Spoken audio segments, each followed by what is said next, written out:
2 games for the Gunners, but in his 45 games for Man United, he only managed 5 goals. Not what you want from a star striker. Next up, Radamel Falcao. He earned himself the nickname the Tiger for his sheer efficiency and the way he used to pounce upon the mistakes of defenders. But at Man United, he was way more pussycat than Tiger, to be honest. All he managed in 29 Man United games was 4 goals. Moving on, things couldn't have gone much worse for Jadon Sancho at Man United. Yeah, it would have been hard to outdo his Borussia Dortmund form, but 12 goals in 83 games is not great. Things got worse after a public fallout with manager Erik ten Hag. Sancho said he was being made a scapegoat. Ten Hag said there'd been a discipline issue. It all ended up with Sancho going back to Germany. Next, Erik ten Hag probably thought he was being smart in sticking to what he knew when he signed Antony from his former club Ajax. But the £86 million Brazilian hasn't really been able to hack it in the Prem.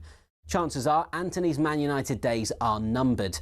Next, the curse of the Man United number 7 shirt. Not an easy act following Ronaldo, Cantona, Beckham and George Best, but Memphis Depay was another striker who was apparently allergic to scoring for United. He scored just 7 in 53 appearances, a huge letdown since he'd helped PSV win the Dutch league just a season before joining. Last one, Angel Di Maria was set to be United's landmark signing when he joined in 2014, but 1 season later he was already on his way out. 4 goals in 32 games was just not good enough, given he'd broken the British record transfer fee when he signed. And those are just a few examples. To be honest, the list could go on and on. Unfortunately, that's probably why Man United haven't won the Prem for a while, and why it might take a few more years before they're in contention again.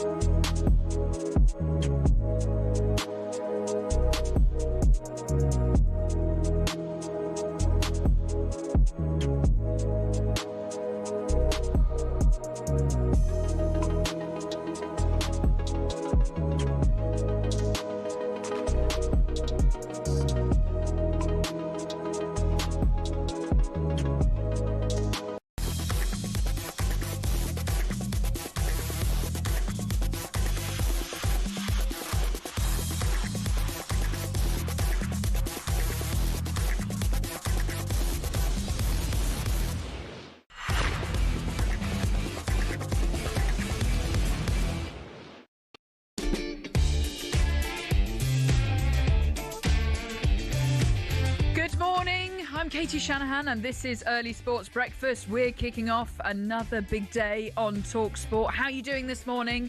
What a thrilling night in the Champions League. Lots of drama. 5 English teams finished in the top 8 of the league phase. It was so exciting trying to keep across everything going on, all the thrills and spills in Europe. talkSPORT Breakfast will be taking over at 6 o'clock this morning with Ali McCoist and Gabby Abonlahor in the chair.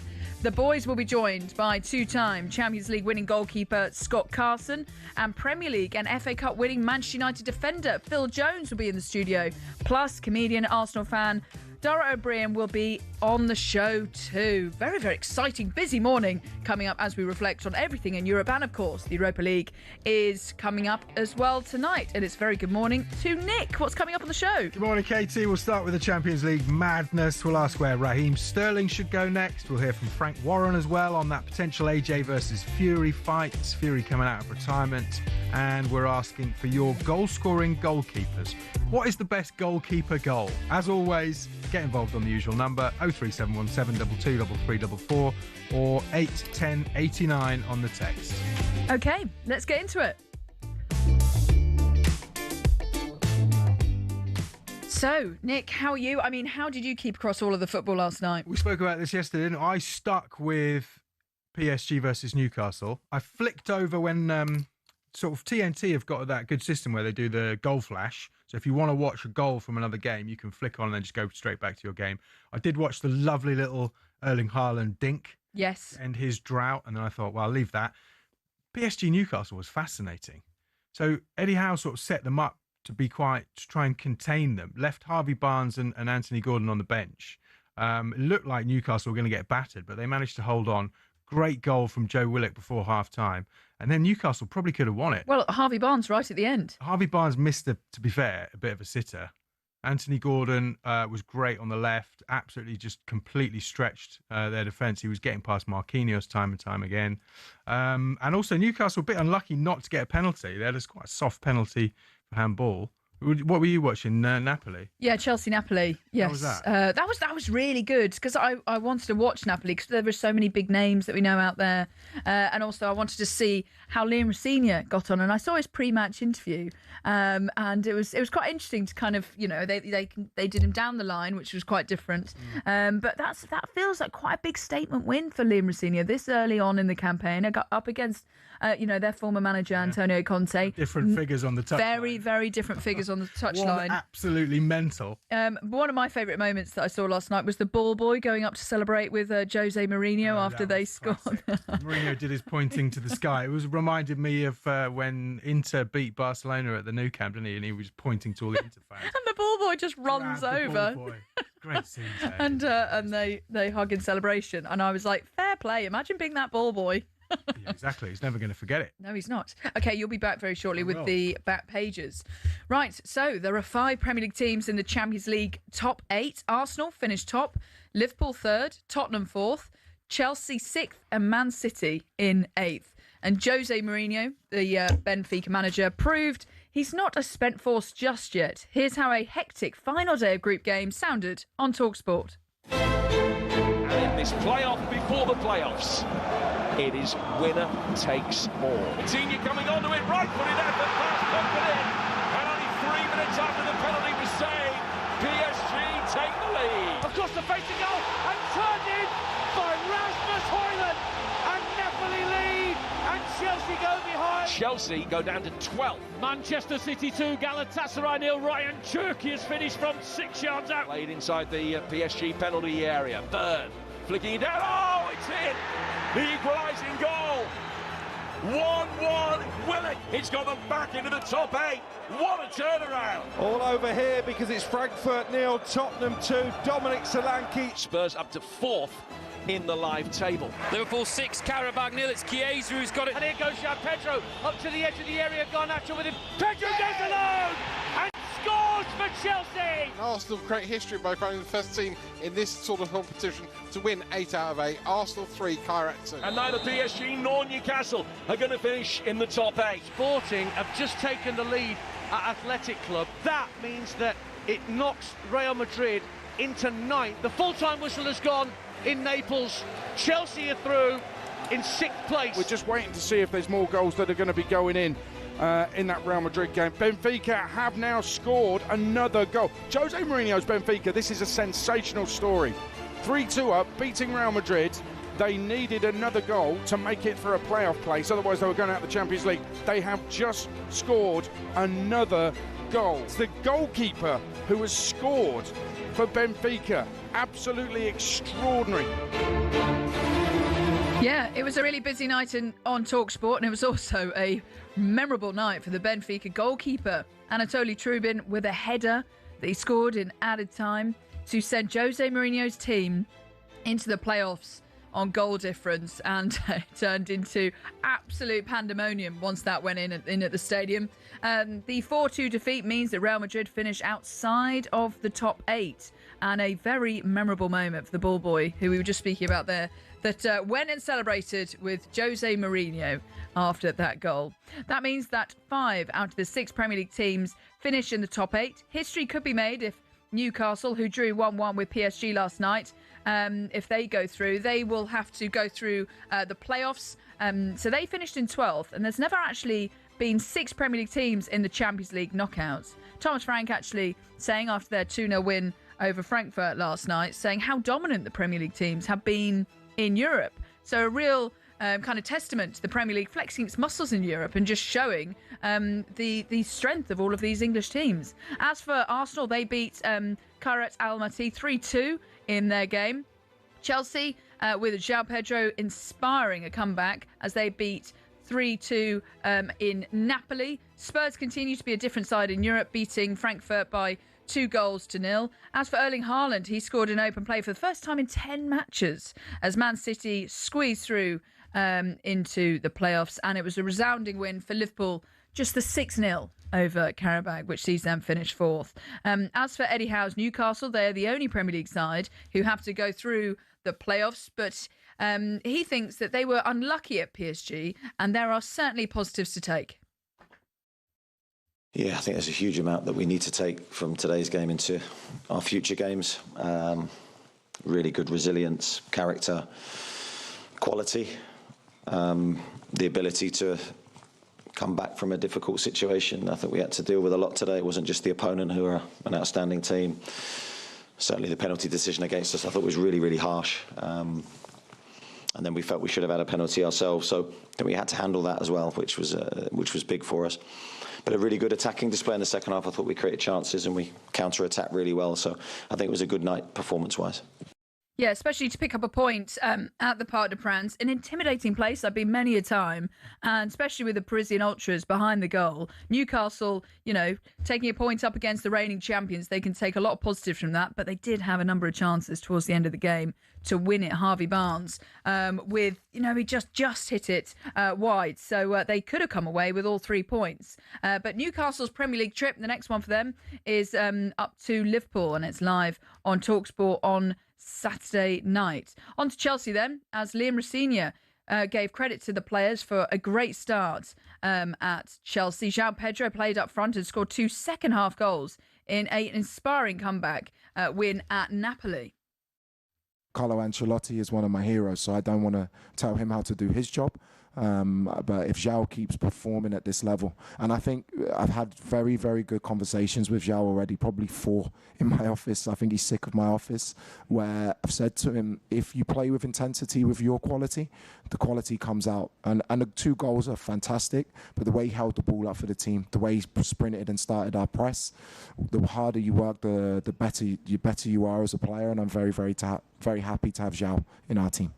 Certainly felt like a statement win for Liam Rosenior, an important win, and actually knocks Napoli out of the competition. Antonio Conte's terrible Champions League record continues. He's never got past the quarterfinals of the competition. So the Serie A champions, Napoli, are out of the Champions League. As for Tottenham, Thomas Frank's side are potentially in a relegation scrap at home, but, well, they finished 4th after their 2-0 win at Frankfurt, and Frank was asked if people would give him the credit he deserves. Of course, I'm happy, but it's not about me. I think I'm very happy that the staff, the players, everyone, how we prepared the team for these games in general, I think is very positive, and I think. Of course, we need to look forward to a round of 16s, which is hugely important for that you are qualified for everything, but also give us some time between games to train. And I also think that, say, the 3-4-3 also look good the last 3 games. Yeah, so goals for Dominic Solanke and Kolo Muani, who actually it was amazing, really. Him and Wilson Odobert were both playing after they were involved in a car crash the other day. Both managing to, they were both fine, but still to come out and put on a performance like that and get the 2-0 win against Frankfurt away from home, you would feel alleviates a little bit of that pressure that Frank was speaking about. Arne Slot and Pep Guardiola are both delighted to avoid those playoffs next month. Both have their own Premier League struggles, as we know. Meanwhile, on Sports Bar, Dean Saunders told Jamie O'Hara that Arsenal have the best squad anywhere right now. Did he make 11 changes, Arteta, tonight? Yeah, he did. And they still had a brilliant team on the pitch. I know, but they're playing Kyrat, mate. Come on. Yeah, what I mean is the squad. To put that standard of squad on the pitch tonight, after leaving 11 players out, I think they've got the best squad. They've got the best squad in the Premier League. The Premier League is the best league in the world. And it shows, by the way. What about your team, Spurs? Mate, we're a different team in Europe. Mystery, that is. It is a mystery. It actually is a mystery. 26 games in Europe. I mean, it's something ridiculous, right? Our form in Europe is incredible, right? From last season as well in the Europa. And in Champions League, we finished 4th in the table. Okay, well, interesting that he was speaking about there, because I think how the style of play potentially in the Champions League is very different to the Premier League. Anthony Gordon spoke about this recently, saying how in the Champions League it's much more open, and maybe that kind of feeds into how Tottenham want to play their football. As for the Premier League, it's a bit more stop-start. You've got more set plays. You've got these long throw-ins. The season's very different this time around, but maybe Tottenham prefer playing in the Champions League because it kind of favours to their style of play. Right, lots of you have been getting in touch this morning. Thank you so much. This is the text topic we are asking you today. What's your favourite goal from a goalkeeper? This is after Anthony Trubin sent Benfica into the Champions League playoffs with a last-minute header to stun Real Madrid. 03717 223344. You could text me 81089 and I will be reading those out very shortly. This is Early Sports Breakfast on talkSPORT with me, Katie Shanahan. The time is 5:15 and up next we'll be going over the back pages and we'll also drop today's top 5 quiz.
Good morning. I'm Katie Shanahan and this is Early Sports Breakfast. Good to have your company.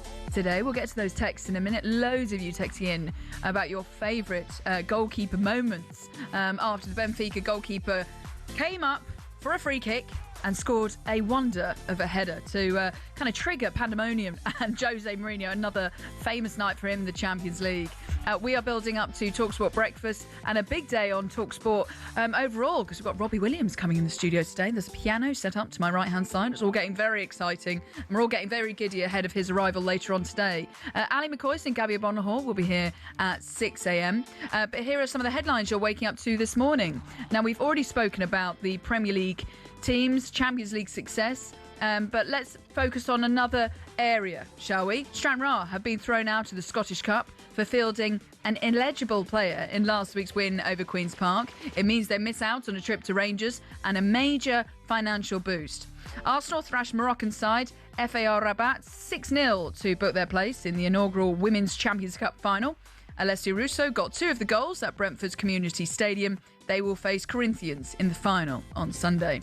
And all aboard the fun boat. Yes, Mikel Arteta is delighted to have Kai Havertz and Ricardo Calafiori back fit again for Arsenal. Havertz scored in Arsenal's 3-2 win over Kairat Almaty last night. Yeah, that's very positive things as well. Individually, getting Ricky back as well after the injury, being Kai, not only bringing him, I think the quality that he showed is the way he connected with the team, the goal that he scored, the assist that he made in the first half, a really positive performance. Yeah, pleased for Kai Havertz. Also, what a good goal that was as well. So pleased to him, back in the side and back amongst the goals, which, let's face it, Arsenal need to be scoring more goals from open play. Remember, for more on the day's biggest stories, you can go to talksport.com. And, of course, you can watch us on your smart TVs as well. We are available on Samsung, LG, Fire TV, Apple, Chromecast, Android, Google TV and Prime Video. So all of them. TalkSport is there, of course.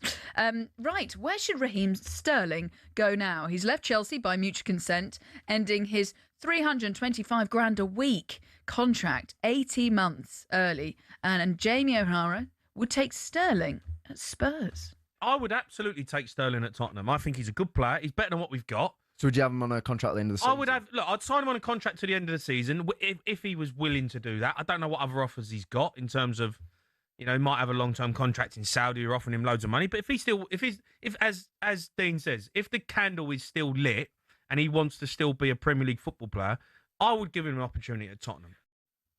Okay, Sterling to Tottenham. I know that reading some of the reports this morning, Fulham and West Ham are interested. I can see him at Fulham. West Ham are in a, why would Sterling go to a relegation-threatened side in West Ham? But you would think with his family and everything, he might want to stay in London. So Fulham might be a good shout after all. Thanks so much for all your texts this morning.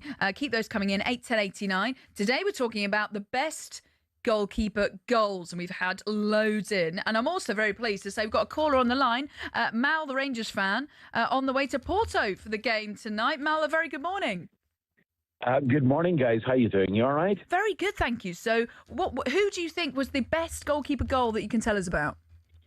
Well, this actually made a TV show back in the day called Greaves and Johnston. Ian Johnston's and Greaves' show. I can't remember what the exact title was, but it was the Bass Irish Cup final, just like your FA Cup final in Northern Ireland. And it was at the Oval between Glentoran and Linfield. And Alan Patterson is the only goalkeeper ever to score from one end, the winning goal, not a goal, the winning goal from his goal all the way down. It bounced once, lobbed up the goalkeeper for Linfield, and they won the cup final 2-1. That was the best goal ever, Katie. So how's about that? Wow, that's definitely leading the charts. There's been a lot of love for Alisson's goal against West Brom, but to score it, wow, that is amazing. From his own end. From his own end. Amazing. And from his own end, from his 18-yard box, one bounce, lobbed the goalkeeper, and it won the cup final. Absolutely outstanding. And guess what, guys? Raheem Sterling's going to Rangers. I want to ask about your trip to Porto. That's exciting. Yeah, it's my son Kai's 17th birthday, and we're obviously all flying out this morning and then flying back tomorrow. So it's his first time going to an actual away game. I know we're actually out, obviously, because the damage was done by Russell Martin. But the big game is more important on Sunday against Hibs. But listen, it's going to be a great experience for everybody, and Rangers are going in the right direction. So looking forward to it. Oh, well, have a fabulous time tonight. Like you say, away trips are always a great experience. Mal, thanks so much for your call this morning. Enjoy the rest of your day. Thank you. And also, loads of texts coming in. I think that's got to be right up there in terms of best goalkeeper goals to win it as well. Lots of here we've got lots of love for Alisson's goal against West Brom. Just flying through a couple of these now. We've had here Matt King. Good morning. He goes, morning, Katie. What a night once again, proving the Premier League is dominant. Also, Chilavert is the best scoring goalkeeper of all time, forever Chelsea. That's from Matt in Folkestone. This one here from Harpreet in Liverpool. He goes, Alisson's goal against West Brom to secure a Champions League qualification in the last minute has got to be up there. Lots of these are coming in for Alisson. Ben's also said, hi, Katie, I really like Alisson's goal against West Brom. I mean, mine's got to be up there in terms of, do you remember when Queven Kelleher stepped up to take the decisive spot kick as Liverpool beat Chelsea 11-10 on penalties in the 2020 Carabao Cup final? I remember watching that live and being like, that was an amazing finish as well. So lots of love for the goalkeepers this morning. Okay, it's time to do our today's top 5.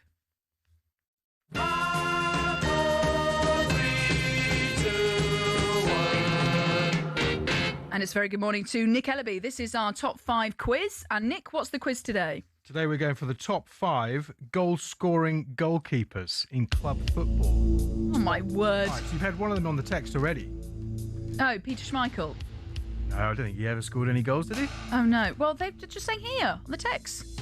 Schmeichel? Yes. When did he score? Did he score like a goal kick or something? Now, this is a tricky one. And they're all from the Americas. Oh, for goodness sake. Yeah, it's tricky, isn't it? Listeners will know. Okay. The top scoring goalkeeper of all time, 129 goals. Brazilian.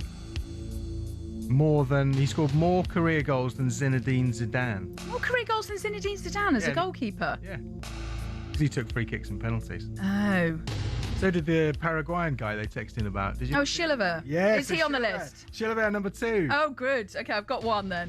60. This is tricky today. This is difficult. 67 career goals, Chilever. Okay. He had very small feet, apparently. That's why he said he could hit good free kicks. So he used to take free kicks for Paraguay. Okay. The top is a Brazilian with 129. I mean, the greatest goal-scoring goalkeeper of all time. Okay. The third is a very famous, colourful Mexican. The fourth is a Canadian guy, who's not very well known. And the fifth is a Colombian with one of the greatest haircuts in football history. You might remember the Colombian, actually. He did the scorpion kick at Wembley when Jamie Redknapp played the ball forward, and on the line, this keeper did the famous scorpion kick. He's scored 43 career goals. So maybe it's time to throw this open to the listeners. Well, we've just had Carl, the Whitby trucker here, say the Brazilian. Senni? Yeah, morning, Carl. Good morning. Well done, Carl. Carl's one of the top listeners. You are. Thank you so much, Carl. And we've got... So Rogério Senni played for Sao Paulo and a little bit for Brazil. 129 goals. 129 goals? Yeah, he also, when Sao Paulo beat Liverpool in the Club World Cup final, the old sort of version of it, he made a great save as well from Steven Gerrard to keep Sao Paulo in the game. So Senni, number 1. José Luis Chilever of Paraguay. And I'm going to throw another name at you, Campos. George Campos, number 3. Well done. 46 career goals. So you just got the Canadian, who's not very well known, and then this wonderful Colombian in at number 5. We'll see if the listeners can. And just finally, Simon from Bournemouth is going to test your knowledge here. It goes, Schmeichel scored for Aston Villa, I think, in the Premier League, but they ended up losing the game 3-2. So Schmeichel did score. Was that like a goal kick that bounced over the keeper? We've almost got no time for the back pages. I know, we've got no time for the back pages, sorry. But Simon in Bournemouth, thank you so much for your text coming in. So, back pages, it's dominated by... I tell you what, the most interesting thing I saw, this viewing figure story for Match of the Day has dropped by 10% this season. Now, nearly 7 million people are still watching Match of the Day. Do you watch Match of the Day? I watch the Match of the Day every weekend, yeah. Sunday morning, turn it on, because I'm normally out at the football on the Saturday. But then I will come back and then we'll have it over our breakfast in the morning. So lots more people are watching the highlights apparently, but it just shows 7 million people. That's big still for TV. Yeah. Most people are still getting their football highlights from that main show, and then that's about all we got time for, isn't it? Okay, yeah, lots of it we've kind of touched on in terms of the Champions League action. Keep those texts coming in, 81089. So we've just got a few left, haven't we? In terms of answering the top 5? Yeah, top 5 goal-scoring goalkeepers of all time in club football. We needed the Canadian. Rogério Senni, number 1, 129 goals. Chilever, 2. George Campos, 3. And we need 2 more, a Canadian and a Colombian. Okay, 81089. Let me know, and we will read out the answers very shortly. Katie Shanahan in the chair today. You're listening to Early Sports Breakfast on talkSPORT. Up next, we'll have some fun with the front pages. And you could win, get this, an all-expenses-paid trip to South Africa. Good morning.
Here are some of the best off-camera anecdotes from recent years at the Ryder Cup. As caddy Billy Foster went to relieve himself at the Belfry, he noticed only one of the 2 cubicles had toilet paper. Shortly after he'd sat down, Tiger Woods went into the empty cubicle and realised his mistake all too late. So Foster took some paper, reached under the cubicle with a rescue offering, and as Tiger went to take it, Foster uttered the words, "Europe, one up." Fast forward 10 years to the miraculous Medina. Rory McIlroy overslept and was in danger of missing his Sunday tea time. Thankfully, travel organiser Erica Stoll sorted him a police escort, and 3 years later, McIlroy proposed. Scottish legend Sam Torrance tells many a yarn about the great Ballesteros. Apparently, Seve would regularly give coaching clinics to his European teammates. When the same players asked for help a week later at the Italian Open, Seve would tell them to Having started with a Billy Foster story, let's finish with one from the 12th tee at Oakland Hills in 2004. It was Jimenez and Garcia against Westwood and Clark in a practice round, and as they finished, Foster decided to jump in the buggy and speed away with all their clubs, only to lose control entirely and see it careering towards the spectators. Thankfully, the Red Sea parted and the buggy smashed into a tree, with viewers and clubs still intact.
A very good morning. Katie Shanahan in the chair today. This is Early Sports Breakfast today. We've already spoken about all of the Champions League madness. 5 out of the 6 Premier League teams finished in the top 8. But Real Madrid needed to go through. They have to go through via the playoffs. They could meet Newcastle next, who drew 1-1 in Paris at the reigning champions. We are building up to talkSPORT Breakfast with Ali McCoist and Gabby Bonlahor. They'll be here from 6 a.m, so in 25 minutes' time. But here are some of the headlines you're waking up to this Thursday morning. Patrick Reed has become the second major champion to leave Live Golf. He's back on the DP World Tour this year before rejoining the PGA Tour in 2027. Reed follows Brooks Koepka in departing the Saudi-funded project.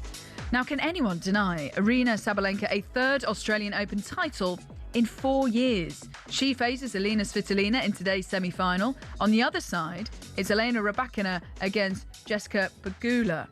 And Frank Warren's told talkSPORT Tyson Fury's fight against Arslanbek Makhmudov in April is a good comeback for Tyson to get the cobwebs out of his system. We asked Frank if we'll ever see Fury against AJ.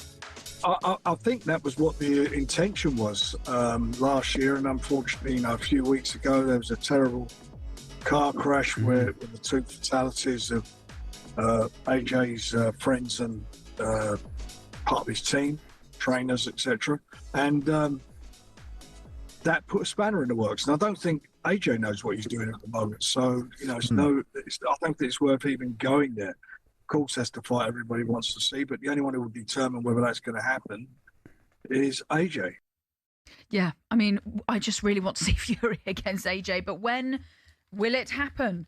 For more on the day's biggest stories, you can go to talksport.com. Right, our top story in Early Sports Breakfast today is 5 out of the 6 Premier League teams are into the Champions League knockouts. Only Newcastle need to go through via the playoffs. So a really, really promising night for English football, with the Premier League flexing its muscles. Man City squeezed through after beating Galatasaray by 2-0, and Pep Guardiola was asked what he makes of the new format 2 seasons in. I like when you play home away for the fact that you know the opponent. Every game is like a final. You don't know much the opponent, what they're going to do. When you play one time in the second leg, always you have a little bit idea what they're going to do, what is the strength, the weaknesses. Here is is a final. So every game is really, really tough. Look how many incredible teams are out in 24. How many incredible teams are not to top 8. So, and still today was the youngest team we have played in 10 years here. The Champions League. 7-8 players played 22 or even younger this group stage. So it's a process to learn, and hopefully, of course, Rodri will be back, and Mark and Semenyo will be back, and we'll start to play. That is a good news because we need players back. Yeah, so let's see how Man City get on in the Champions League, beating Galatasaray by 2-0. How far will they go in the competition, do you reckon? Right now, it's competition time. Win a trip to South Africa with the Barmy Army on talkSPORT.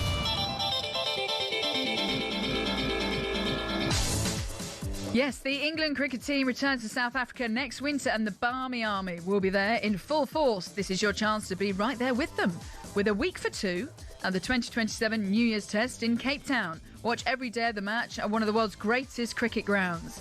Flights, hotel and spending money, all covered. Get that. You'll secure 2 places with the official Barmy Army, putting you right in the heart of the atmosphere with the loudest, proudest fans in cricket. Listen up, here's how you enter.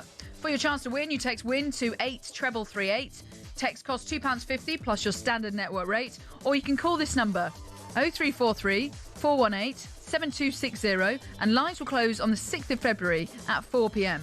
That's when you'll need to answer your phone if it rings. 18 plus, UK residents only. This is a network promotion. Full T's and C's at talksport.com. So for your chance to win, text WIN to 83338 now, and a very good luck. Win a trip to South Africa with the Barmy Army on talkSPORT.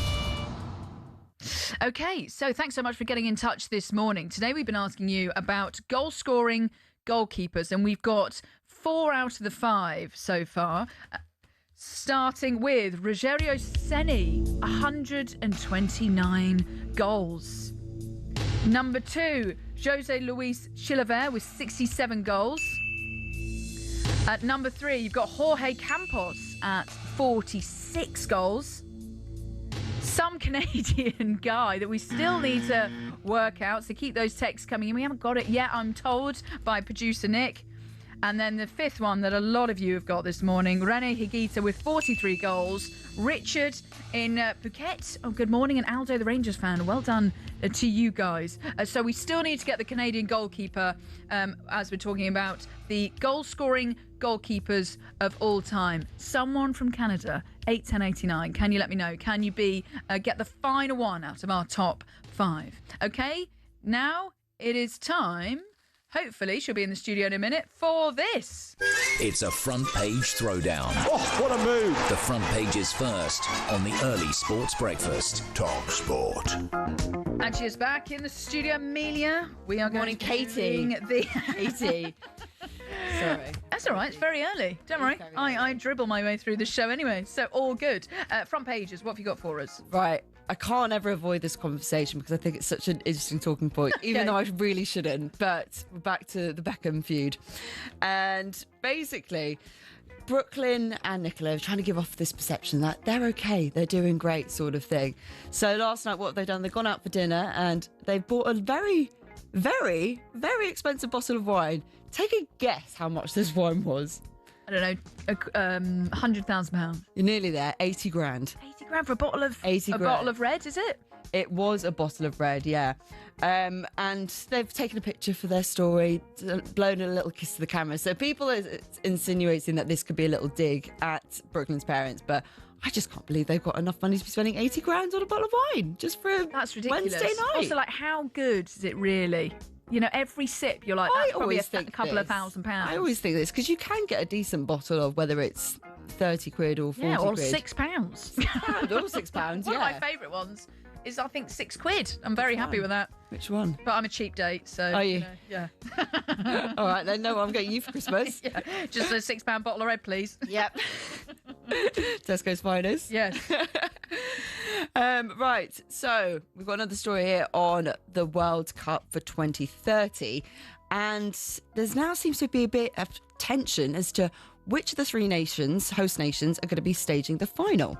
So obviously we've got Spain, Portugal or Morocco.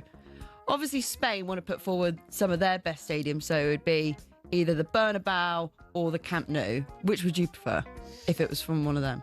Bernabeu or the Camp Nou? I've been to the Bernabeu, and now because it's got the roof, it is incredible. I was there when Arsenal beat Real Madrid, and that was, as an Arsenal fan, very special. Nice. But because they've got the roof on, it's like a cauldron of noise in there. Camp Nou I've not been to, so maybe I would... maybe the Camp Nou, because I haven't been there. Yeah. See, I've not been to either, but I think both of them... But you'd kind of feel more inclined to choose Spain, I think. But then because they're so iconic, both of those stadiums. Yeah, but it's the same with the American World Cup, where you kind of assume it would be in America, but technically there are still three host nations. So I wonder if there was tension behind the scenes. I feel as though all the World Cups are getting bigger, and there's just more and more stadiums that's across various continents. All just getting a bit too big, too many teams. Hard to keep track. I'd love to see if we were to host it and they pop like the final in the Millwall Stadium or something like that. Well, we're doing the Euros, aren't we?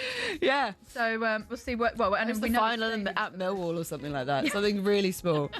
Right. The Den's a great stadium. There we go. Yeah. Right. Are you a fan of Ted Lasso? I am a fan of Ted Lasso. I can't wait. Right, so season 4 is coming out, and it's been confirmed it will be coming out this summer. So anyone who hasn't watched the series, it is Jason Sudeikis. I can never say his surname. Sudeikis? Is that his surname? I think so. Sudeikis, thank you. And he basically developed this team, Richmond FC, but now they're coming back for a full series where he's then going to be leading the women's team. Yeah, so it's going to be very exciting. Some of the old characters are coming back, such as Hannah Waddingham, but then also bringing in some new star players for the women's team. So yes, I'm very much looking forward to that. That's how I'll be spending. I love Hannah Waddingham. She's so great. Hannah Waddingham, rather. She is incredible. I just love her, not only in Ted Lasso, but every other walk of life. I remember seeing her walk. She was kind of going to the Royal Box at Wimbledon, and it's those couple of people in your life. You're like, God, I would love to have a photo with these people. But she's just hilarious. She's just a strong, independent woman. Yeah, and I'm all about that's that. the kind of vibe that you get from her. And she's very tall as well. Very tall. Very tall. Charismatic. Yeah. Very funny. So I'm here for that. And I've just got a nice little and finally for you. Okay, it's very great. cute. Over in North India now we go to. All right. And it's very sweet because a stray puppy has formed an extremely beautiful bond with a monkey. Oh, that's cute. Yeah, so it's now kind of developed some maternal sort of affection towards this little baby monkey, and apparently they just go around together. So there are some sweet pictures here, and it's just so you got like the monkey riding on top of the dog, which is That's very cute. What, they just travel around together as pals? Yeah, that's very cute. There was a video a few years ago where it was baby monkey on the back of a pig. Yes, because me and my friend dressed up as that once. Did you? It was a hockey social, shall we just say, in our freshest year. And I was the pig. So what, you having to piggyback your friend? Yes, my friend all night. Everyone was, it'd be like round the nightclub, and then suddenly I'd just go down on all fours. She'd jump on me, and they'd be like, "What are you doing?" We're like, "We'll see at the bar." I'm being a pig, it's fine. Yes, but you kind of do all that when you're in kind of hockey team socials, don't you? Just turn into... The sports socials are the most lethal, I think. I remember when I had to do it for tennis. Everyone's just very silly, very immature. But you kind of just accept it, so it's very normal behaviour. But then when you tell other people who are on sports socials or haven't been to uni, and they're like, you did what? I know, on national radio. Who would do that? Okay. Amelia, thanks. Anywho, moving on. Amelia, thanks for your time this morning. Right, it's 5:45. This is Early Sports Breakfast with me, Katie Shanahan, this morning. Up next, we're going to be looking ahead to the Europa League group stage final day, and a very famous visitor is coming into the talkSPORT studios today.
A very good morning. Katie Shanahan in the chair today. This is Early Sports Breakfast on talkSPORT.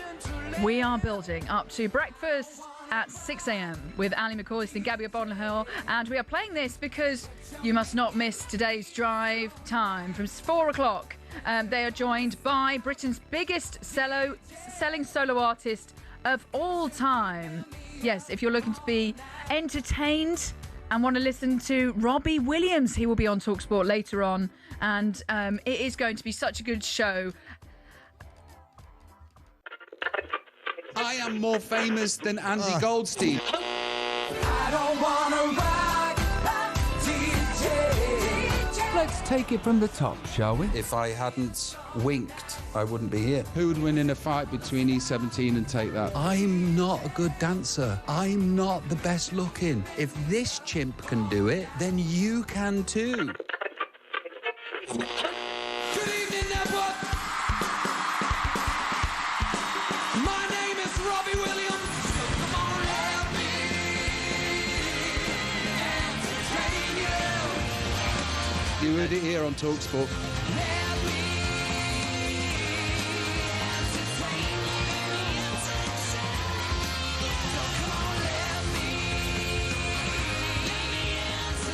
Yes, if you're looking for a bit of entertainment on your way home today, then look no further than drive at 4 o'clock. Goldstein and Bensley will be joined live in the studio by pop icon, yes, Robbie Williams. He'll be playing tracks from his massive new album, Britpop, alongside some classics like this one. We've got a little treat for you here. Want to hear? Here we go. Listen to this. talkSPORT's Moose singing a bit of Robbie. Here we go. Have you done this at karaoke before, Ian? Oh, many times. Cool. Murdered it. It may take me, I know the life won't break me, and when it comes to call, Where's Simon Cowell when you need him? She's loving angels instead. Move over, Robbie. There's a new sheriff in town. Ian Abrams, the Mighty Moose. Oh, my word. Make it stop. That was not Robbie Williams. That was the Moose doing Robbie Williams, who will be live on Drive today from 4 o'clock. OK, tonight is the final round of the Europa League games with Nottingham Forest and Villa both in action. So tonight you've got a choice of commentaries. 8 o'clock kickoff, Nottingham Forest against Ferencvaros in the Europa League. That's available for you on talkSPORT. Kickoff from 7 and with the kickoff time of 8 o'clock for you tonight. That's on talkSPORT. And also similar kickoff time of 8 o'clock, Aston Villa up against Salzburg, also in the Europa League. That is available for you on talkSPORT too. Aston Villa will finish at least 7th. They're already through to the knockouts and they are expected to rest and rotate, you would think, tonight. Lots of noise has been around Tammy Abraham and his arrival at the club. Villa boss Unai Emery has hailed the new striker ahead of tonight's Europa League clash with Red Bull Salzburg, and the 28-year-old has signed a 4.5-year deal to return to the Premier League from Besiktas in Turkey. To have two strikers with Oli Watkins was our objective, and of course we are so excited about how he can help us from now until the last of the season. Well, Abraham can't actually play in tonight's Europa League clash with Salzburg, so is set to make his debut. That's going to be against Brentford at the weekend. As for Nottingham Forest, they are guaranteed a playoff spot. They need a win and a lot of other results to go their way to make the top 8. Nottingham Forest goalkeeper John Victor has been ruled out for the season, and defender Nicolo Savona is set to miss tonight's Europa League clash against Hungary's side, Ferencvaros. That's going to be at the City Ground. Forest are also being linked with Crystal Palace striker Jean-Philippe Mateta, with boss Sean Dyche hinting at a busy end to the transfer window. The club are a trading club, we know that, and they always make it clear to me that we're looking at options in varying positions, but fair to say, fullback's one of them with the left-back situation as much as anything. You've all seen the news, so, we're just trying to be proactive to strengthen where we can and when we can. OK, thanks so much to everyone for getting involved in our top 5 at 5. It's actually lasted the whole hour, but today we are talking about goalkeepers. This is after the Benfica goalkeeper scored for Benfica to make it 4-2 to send the whole stadium into absolute pandemonium. And Jose Mourinho beating Real Madrid 4-2 as they went through on goal difference. So a massive congratulations to Scott from Bexley Heath and Daz, the Leeds fan, fourth highest scoring goalkeeper was Johnny Vegas Fernandez. So well done to you guys. He's from Peru, not Canada. So producer Nick got that wrong. Yes, he's fired apparently. so well done to Scott from Bexley Heath and Daz, the Leeds fan, who's had so many texts on this morning. Lots of love for Peter Schmeichel, who scored 11 goals in his career. There has been one here. Schmeichel scored a header for Manchester United to level the game. That's from Scott in Mansfield. Road to Volgograd against Road to Volgograd to level the game. Alison, lots of love for Alison this morning from Simon in Bournemouth, saying Alison scored a header against West Brom during the lockdown season 2 when Liverpool won the title. Rene Higuita, the Scorpion kick. That's from Aldo, the Rangers fan. Lots of love for Rene Higuita helping us this morning. Yes, that's Kieran. Kieran was the one that made us look up how many goals Schmeichel scored. Yes, it's 11 goals, I believe. You were close with 10, but Schmeichel actually scoring 11 goals in his career is pretty good as well. Paul Robinson scored for Spurs. That was against Watford. Thanks for Darren. We've also got Pat Jennings scoring for Spurs against Alex Stepney. Pat Jennings for Spurs against Alex Stepney for Manchester United from one goal to another. That's from Richard in Cheshire. And then this is from Matt. Mark Poom scoring against his old club Derby for Sunderland, and Schmeichel scoring a bicycle kick against Wimbledon, but it was ruled out. And of course, we've got to mention this one here from Lee. Thanks for reminding us about this, Lee. Jimmy Glass scoring for Carlisle to save them from relegation. The greatest. Okay, so thanks for all of those texts coming in today. And finally, I can see Ali McCoy's outside warming up for talkSPORT Breakfast, which is coming up in 4 minutes' time. So just time to play you this. Coming up, on yesterday's show, Steve Bruce was on with Ali McCoy. They asked Steve's son, Alex Bruce, about doing his coaching badges. Yeah, I heard this, with Gabby Abonhor and apparently Ruben Amorim. Well, that sums Gabby up because Ruben Amorim wasn't even on the course, so that tells you what Gabby's all about. So he must have mistook him for somebody else. So well done, Gabby. Nice to see he was concentrating anyway. Oh my God, that's tremendous, mate. You're kidding me, or he wasn't even in the course. I think he might have actually mistaken him for, Thiago, the midfield player who played for Atletico Madrid. So he was a close one, Gabby. So well done, mate. How come I'm not surprised at that at all, by the way? Yeah. I had the pleasure to manage Gabby as well, by the way. Wow. That was an experience. That is you made my morning wait to see him. Alex, I told you I'm getting back. Yeah, I remember Gabby even telling us that he did his coaching badges alongside Ruben Amorim, who turns out not to be Ruben Amorim at all. So we're going to have to get stuck into him today. Right, loads more coming up on talkSPORT Breakfast today. So joining Ali McCoy and Gabby Abonhor today, two-time Champions League winning goalkeeper Scott Carson will be on the show.